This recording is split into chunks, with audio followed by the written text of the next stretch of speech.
Imagine what you could do with your life if you just had a little bit more motivation. Would you work out more, eat better, have more...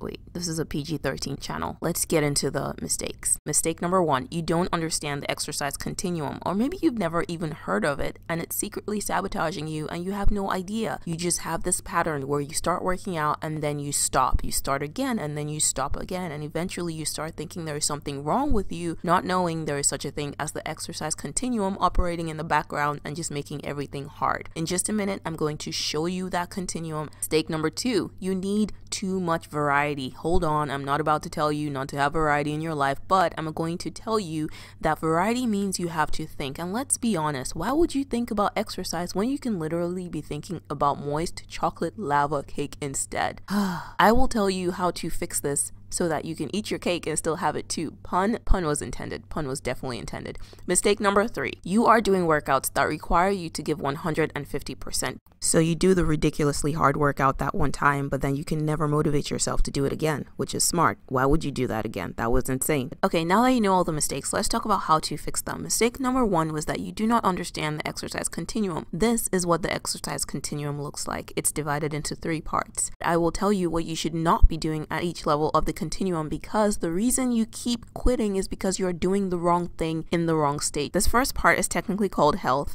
but for our purposes, we're going to keep it 100 and call this the couch potato level. When you are at the couch potato level, there are certain things you have no business doing. You should not be jumping, and you absolutely should not be using any type of weights whatsoever. The second piece of this is usually called the fitness level, but we're going to keep it real and just call this the average potato level. When you are at the average potato level, you are not allowed to do, well, you're allowed to do whatever you want to do, but if you want to sustain your motivation, you do not want to do any explosive movements. Explosive movements are plyometric drills like box jumps or anything you see in the Olympics. The third level is normally called performance, but for our purposes, we're going to call this the Greek god level. When you're at this level, you can do whatever you want. Mistake number 2 was that you need too much variety. Listen, I know you trust yourself and you think you're going to be able to come up with variety on your own, but how's that been working out for you so far, Felicia? You need variety because you hate being bored, so find a trainer who is not boring and do what they tell you to do. Mistake number 3 was that you think that your workout is not good unless you're dead at the end.